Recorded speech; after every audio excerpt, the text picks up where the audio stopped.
Mindful Monday will be a Yes. weekly episode, very digestible content just to share about ourselves, our journey, and at some point bring in some other perspectives on what mindfulness means to other people. But because this is the first, I think it was important that we share who we are Yeah. and what led us That is a to good mindful. component of mindfulness is to know one another Yeah. Yes. and understand where we're coming from. Hey, everybody, I'm Mark, co-founder of Mindful, Make It Mindful. I live in Austin, Texas. I am very passionate about nutrition and health and wellness in general, longevity, fitness, all those things. I also love building things, whether those be more abstract, like a company, or more concrete, like a Lego set. I'm Jules, co-founder of Mindful. Our government name is Make It Mindful LLC. Hello. I'm a matcha lover through and through, have dedicated much of my life and some skin real estate to my love of matcha, a lot of matcha inspired tattoos. I'm based in the Bay Area, born and raised San Francisco. If anyone is based in the Bay Area and wants to grab some matcha or coffee and pour some mindful in, hit Your me up. San Francisco unicorn. If you could take us back in time, how you first learned about matcha, your Yeah. matcha love story. Okay. My matcha love story begins in college, actually. My sister took me to a Teavana tea store, if anyone remembers that, in the mall. I'd never really been into tea before that, but I walk in and all the fragrances from the different tea leaves and the beautiful canisters along the back wall, I was instantly taken. And I remember that day distinctly after trying all these tasty loose leaf teas, seeing one canister off to the side with powder in it. I was like, man, that must be the cheap stuff. So I didn't even look at it twice. So it wasn't until many years later, after college, moved to San Francisco and got into the tech startup scene. And for the life of me, I cannot remember who, but someone, thank you out there, introduced me to matcha tea properly, and they prepared it for me in the proper way. And I was like, oh, so this is what this is. This is actually the best of the best. And instantly fell in love. You know, that first sip, the flavor of it, the aroma, the ritual of making it, and most importantly, I think the feeling that was very tangible to me. Like I feel different than I do when I've had a coffee or a Red Bull, which I was very used to drinking those sources of caffeine. Drinking that cup of matcha felt different, and I was immediately hooked. So from that point forward, this is probably around 2012, 2013. For a couple years, I just became a total matcha maven. I would tell everyone about it. Even those that didn't even care to hear. I would prepare it for as many people as I could and just wanted to share it with the world because I loved it so much. I made it every day, multiple times a day. I had little matcha Yeah. stations at my house and at the office. So fast forward, I'm doing these tech startups and was kind of at a transition point between two of them, or kind of the project I was working on was winding down, and a college friend of mine, Will, who would eventually become the co-founder of Jade Leaf, happened to be moving to San Francisco around the same time. So we get together, we start talking about business ideas, and as somewhat of a playful what if, I suggested at first, like, hey, this matcha tea stuff that I've been getting you into, it seems like it's starting to gain popularity, and we know as customers that it's hard to find in stores, it's hard to find good quality online. You don't really know if you're paying the right amount for it. So there seems to be some opportunity here. So that's when kind of the passion for matcha turned into the seed of what would become the business of Mm, matcha with Jade Leaf. So I will stop there. There's more stories to tell, obviously, but that's kind of how I came to matcha in the first place. I love it. I love it. It's so interesting because I think many people who first discover matcha or interact with it and taste it kind of go through a similar process. It just Hmm. quickly turns into an obsession. That very much was my experience Yeah. too. I grew up as a tea drinker, both of my parents. It's a big thing in our culture is to drink tea. And in 2014, I remember even way before that, I would always have my thermos of tea. I wasn't drinking high quality stuff. It'd be like I won't name names, but it would be store-bought tea bags, which I think has a great place. You know, it was my entry point. There's a lot of Sure. appreciation and respect I have for tea that got me to develop such a big love for Japanese tea and matcha now. But in 2014, my sister recognized that I was just so into green tea that she bought green tea blended with matcha. And it was the Yep. first time I experienced green tea being actually green. And I was so hooked from that point, trying to find other types of tea bags blended with matcha and eventually found matcha powder Hmm. that now took things to a new level. And Yeah. back in 2015 now, I was just obsessed like you, like talking about it to the point where people are like, Jules, like you light up when you talk about matcha. You should do something with Yeah, this.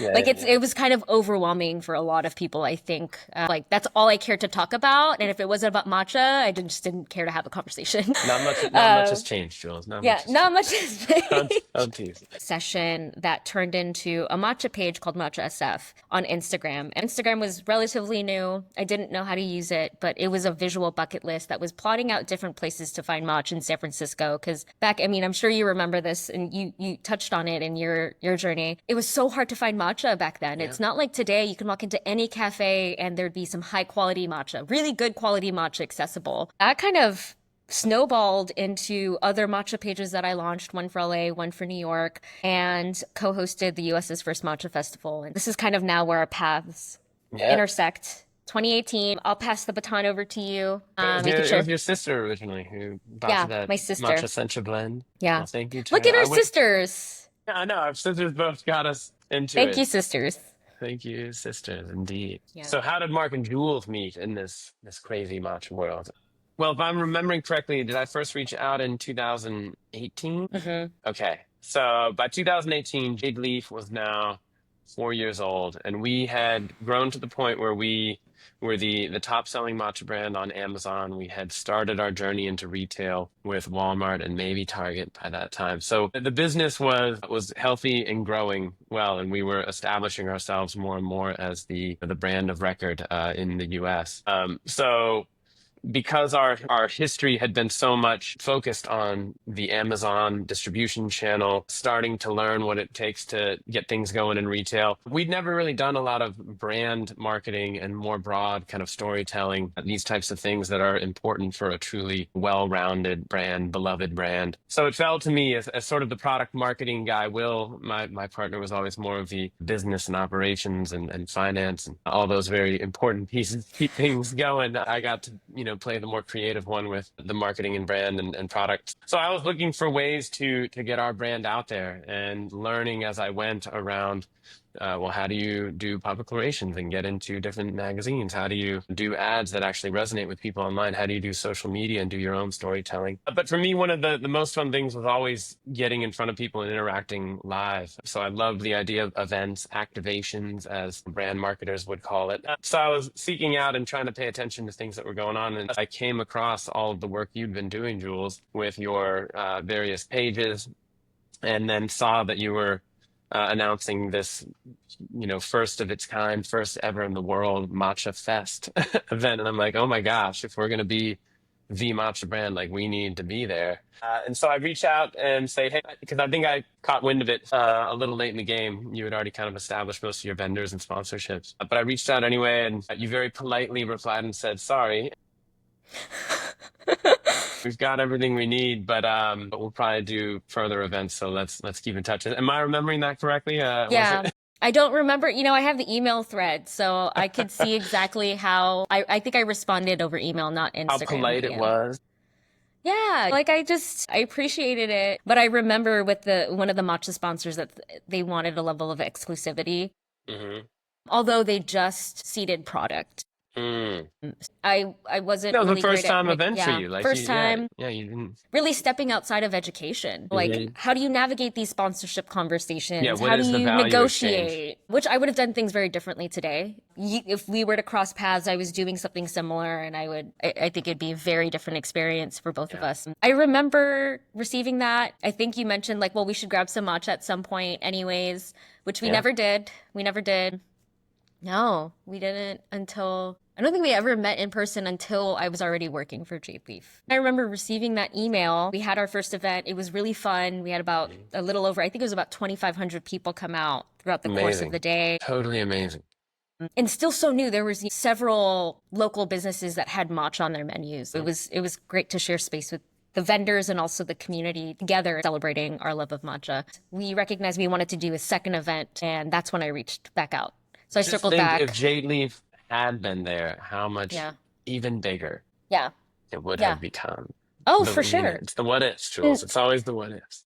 the second event, I remember I reached out and said, hey, Mark, wanted to circle back if this was of interest. This is what we're doing. This is our hopes for it. And you were like, yeah, let's do it. Yeah, Okay. I was like, absolutely, let's go.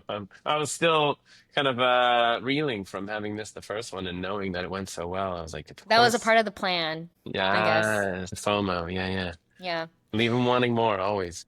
Yeah, yeah, yeah. If, say, Jade Leaf hypothetically sponsored the first one, I think it would have been a very different experience for Mm, attendees. mm. And this is something that really struck me initially, just interacting with you. Most of it was video calls because you recognized in our conversations that I do social media management. I was a Yeah, freelancer at that point yeah, yeah, yeah.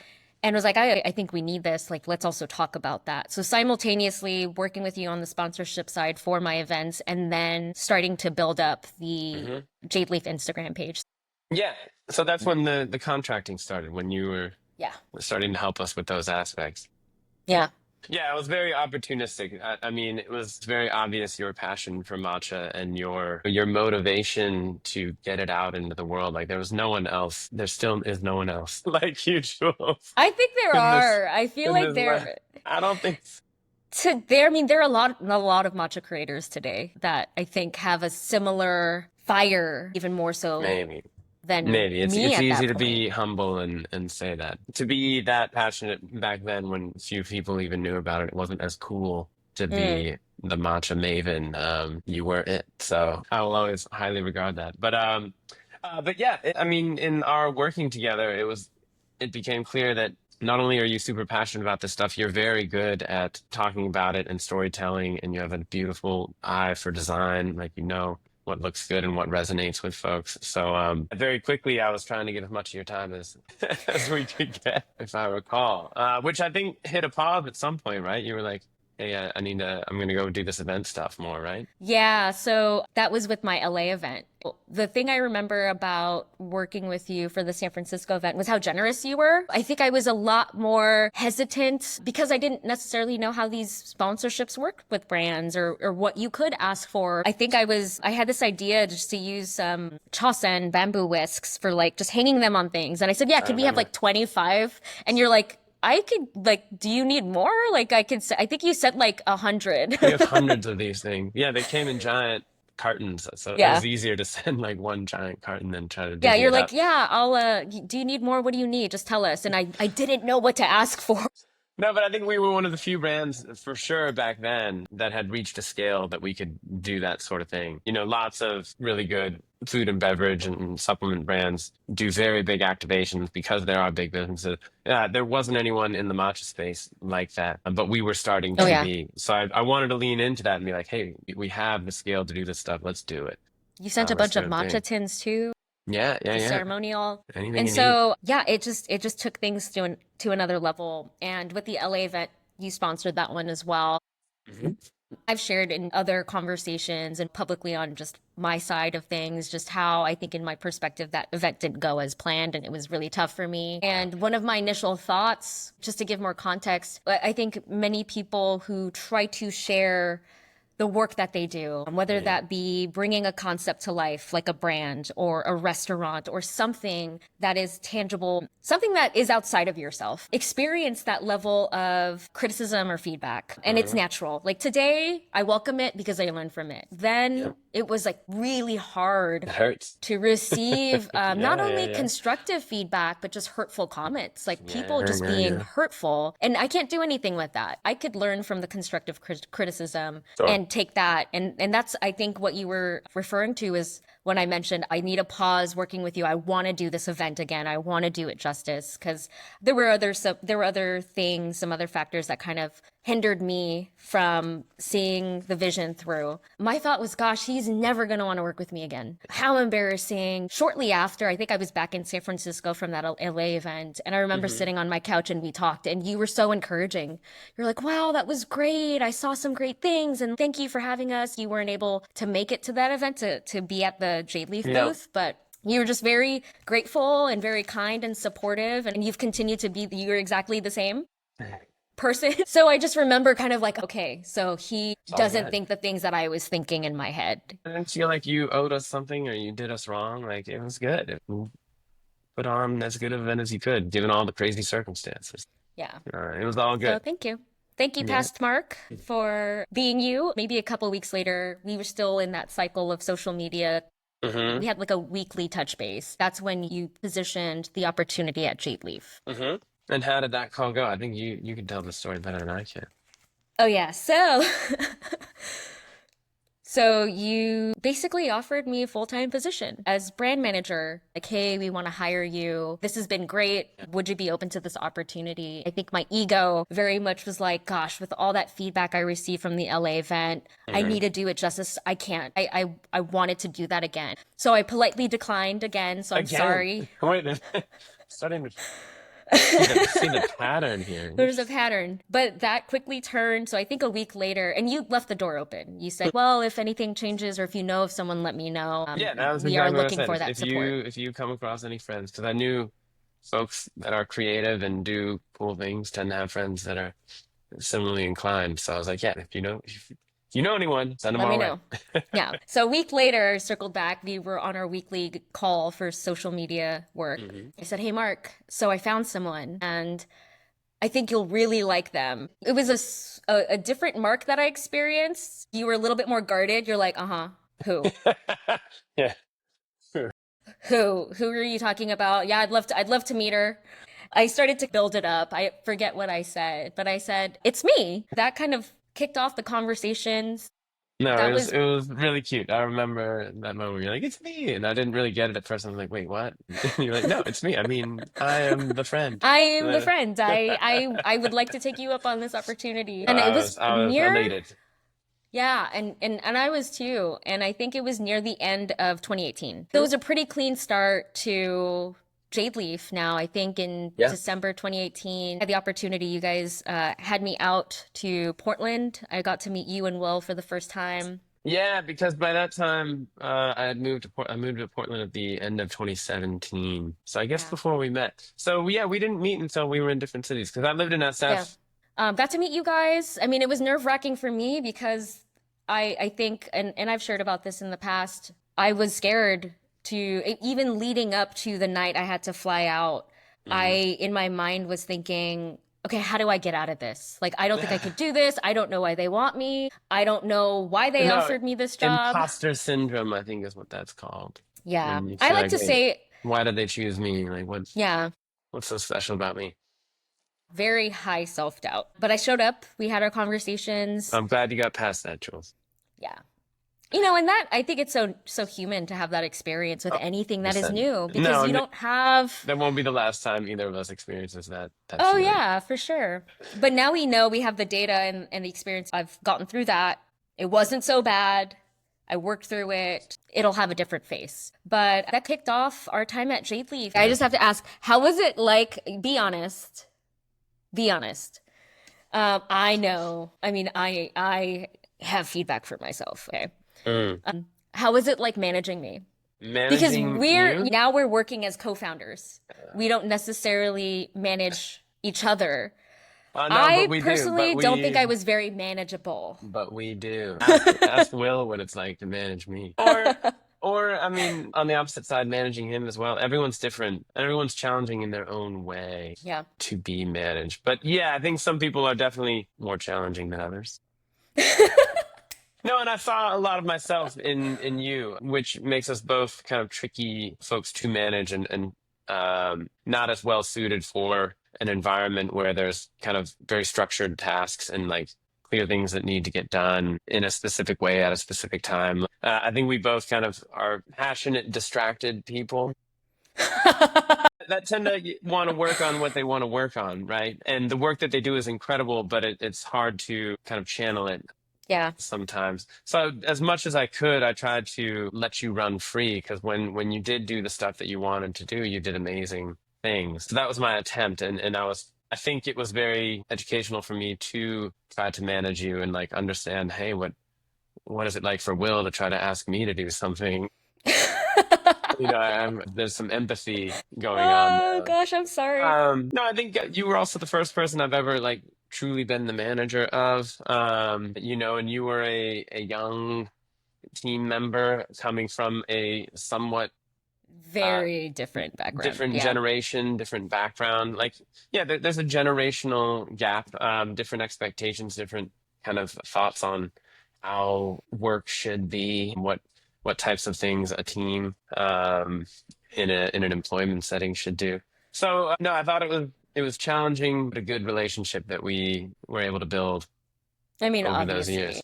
Yeah, and I really always appreciated how much you wanted to be involved in the development of our company culture and trying to figure out ways to help our team not only be more cohesive with each other, but also kind of represent ourselves in a way that we all felt good about to the world, to our outside Hmm. customers. You championed so much of that, which I always appreciated. But yeah, it was quite a learning curve to be your manager, Jules. But again, I think with any working relationship, manager or not, or peer or whatever, like you really just have to get to know someone and create a rapport. Yeah. I think that we have now that will serve us well Yeah. as we head Absolutely. off. But yeah, what was I like a manager, Jules? I really appreciated. And give me I the mean, plus. You can give me the what do they call it? A plus delta. This is the lesson yeah. in management right now. You like give me the positive, and then you're like, and then this was the challenging thing. I Well, I remember a point where things got a lot more structured. I think Will drove a lot of that. Like Hmm. giving, as we started to grow the team, we had individual OKRs, Oh yeah, objective yeah, key yeah. results that Will, we, one corporate yeah, veteran who which I had learned experience so in much that structure. from. 100%. I do, You start to understand yeah, a reason for that, those kind of pieces of structure. especially when you begin managing more people. And so Yeah. I found it to be Even with a very team of five, helpful. which is the biggest we ever Yeah, got. yeah. But yeah. But I always appreciated the level of trust that you had in me. There were a lot of ideas I had that were great, some not so great, but I distinctly remember you saying, just run with it. And I remember initially I was like, wait, no, like I think I was wanting more direction. I think I was wanting, because Mhm. this was so new to me, but you're like, Jules, just run with it and we'll figure it out. And that really allowed me to creatively express things that really shaped the brand and the community. I think Yeah. if and I've learned in our working relationship, I mean, I think with any relationship there are friction points, which we have had. Mhm. And I think that's important. Those are inevitable, but we've gotten through them. That's the thing where having the trust with each other to have those tough conversations, I think, helps the connection, the bond be a lot stronger down the road, Mhm. because it's kind of like with those hurdles. It's like, cool, we like my imposter syndrome, I've gotten through that, now we can get through another thing. Well, I just remember really appreciating your management style with me, which I've learned I do like a lot of autonomy. I do like having the room to explore things. And I think that's something that, at least outside of Jade Leaf, when I exited the company in 2022, it's been challenging for me. Mhm. I think in some ways I was trying to find a similar work culture, trying to Mhm. emulate that with the teams that I've worked with, and it never quite fit. And I always struggled. And for the longest time, I felt like, is there something wrong with me? Am I just a difficult person to manage? And I don't think necessarily, I think it's to your point, when you take the time to build rapport with someone and you learn what matters to them, their communication style, I think that really helps you work together in a way that's efficient while Mhm. ensuring that you both feel good. I do think our working styles are very similar. I do remember when I was leading a marketing meeting, the whole team, it was kind of the segue from our WBR, our weekly business review, that segued into marketing initiatives. And at that point, we all were working cross Yeah. functionally. Yeah. I remember at one point having to be a lot more candid Mm. with you, like, Mark, because I think passionate distracted is a really great descriptor for both of us, because I very much am passionate, I mean, and distracted. I Yeah. know how to channel that now as it relates to my work. But I Yeah. remember at one point there was maybe a period of weeks where you were like, oh, I didn't get to that, I'm sorry. Oh, I didn't get to that, I'm sorry. And then one week I was like, Mark, I just need a yes or a no, which was tough for me because I'm like, this is my manager. How dare I? No, no, managing the manager is sometimes necessary. That's the whole goal is to not be in the way, to facilitate and then like get out of the way of a really great team member. I think that's the ideal management relationship, not where Yeah. you're having to sit and like check in and like just be an accountability hawk every day. We're gonna meet at 9 a.m. every morning because I need to know that you worked. That's not ideal. Yeah. And you hopefully find the right people who just love what they're doing in the first place. So they're obviously working. You don't have to question that. And then two, like you're facilitating the work that they're doing. Now, I do believe that these types of folks, you and I, as great examples, again, can get distracted and can forget to do things that are important and that are necessary to kind of keep things moving and keep things healthy and, Yes. and structured. So accountability does come into play. It is very important. And that's what I think we're trying to foster now is like what structures can we put in place to manage each other as co-founders because we are our own accountability partners. There's no one else Hmm. to Hmm. manage us or for us to manage to ask us to like do things that they need. It's you and I. And so we do need some structures in place that where we can be like, hey, Jules, we really do need this. Or hey, Yes. Mark, like, yes or no. And so that's what we'll have to continue working towards. Yeah, and we have a pretty good structure right now. I think we So we far, so good. took Yeah. Can always yeah, be we better. took a lot of learns from Jade Leaf. We are Yeah. implementing them in terms of what works right now. Mhm. It's important from a culture standpoint. We set the tone. At some point, we are going to need to hire people in the future. And so the culture that we embody and live through will be felt in setting that foundation for them. So it's something I very much appreciate, especially with the beginnings of Mindful. Indeed. Indeed. Our You whole know, ethos. yes. Make it mindful. We Culture, will make make it it mindful. culture, but make it mindful. Exactly Yeah. right.